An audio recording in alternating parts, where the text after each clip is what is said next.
ആലപ്പുഴ ആര്യാട് ലഹരി കൊട്ടേഷൻ സംഘങ്ങൾ തമ്മിലുള്ള കുടിപ്പകയെ തുടർന്ന് യുവാവിനെ വീട്ടിൽ കയറി കുത്തിക്കൊന്ന സംഭവത്തിൽ പ്രതികൾക്കായി അന്വേഷണം ഊർജിതം. ആര്യാട് പഞ്ചായത്ത് 8-ാം വാർഡ് മുരിയംവെളിയിൽ അജിയുടെ മകൻ അഖിലാണ് കഴിഞ്ഞ ദിവസം കൊല്ലപ്പെട്ടത്. കായംകുളം സ്വദേശി ഷെൽജാദിന്റെ നേതൃത്വത്തിലായിരുന്നു കൊലപാതകം. കായംകുളം കേന്ദ്രീകരിച്ച് ലഹരി വിൽക്കുന്ന സംഘത്തിന്റെ തലവനാണ് ഇയാളെന്നാണ് വിവരം. കൊല്ലപ്പെട്ട അഖിലിനും ക്രിമിനൽ പശ്ചാത്തലമുണ്ട്.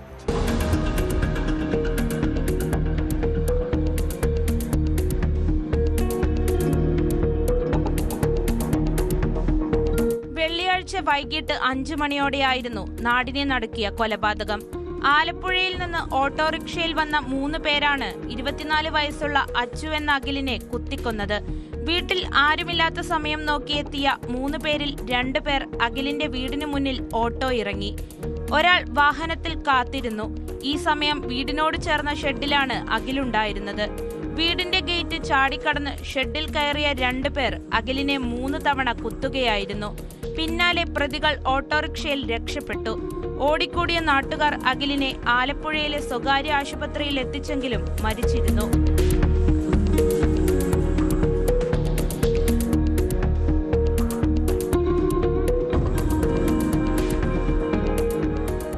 ബംഗളൂരുവിൽ നിന്ന് ലഹരി കടത്തുന്ന സംഘത്തിലെ കണ്ണിയായ അഖിലും കായംകുളം കേന്ദ്രീകരിച്ച് ലഹരി കച്ചവടം നടത്തുന്ന സംഘവും തമ്മിൽ കഴിഞ്ഞ ദിവസം ബാറിൽ തർക്കവും അടിപിടിയും ഉണ്ടായിരുന്നു. അപ്പോൾ അഖിലിനെ കൊല്ലുമെന്ന് എതിർ സംഘം ഭീഷണി മുഴക്കിയതായും പറയുന്നു. കായംകുളം കേന്ദ്രീകരിച്ച് ലഹരി വിൽക്കുന്ന സംഘത്തിന്റെ തലവൻ ഷൽജു എന്ന ഷൽജാദിന്റെ നേതൃത്വത്തിലായിരുന്നു കൊലപാതകമെന്ന് പോലീസ് വ്യക്തമാക്കി. സംഘാംഗങ്ങളെപ്പറ്റി സൂചന ലഭിച്ചതായാണ് വിവരം.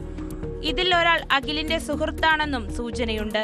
ഓട്ടോറിക്ഷയിൽ കയറി രക്ഷപ്പെട്ട സംഘം ആലപ്പുഴ റെയിൽവേ സ്റ്റേഷൻ ഭാഗത്തേക്ക് പോയതായാണ് സംശയം. ട്രെയിനിൽ കയറി രക്ഷപ്പെട്ടിരിക്കാനുള്ള സാധ്യതയും പോലീസ് തള്ളുന്നില്ല.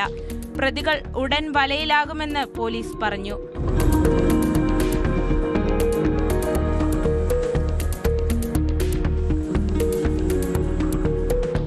ന്യൂസ് 18 ആലപ്പുഴ. കൂടുതൽ വാർത്തകൾക്ക് news 18 Keralam YouTube channel subscribe ചെയ്യുക.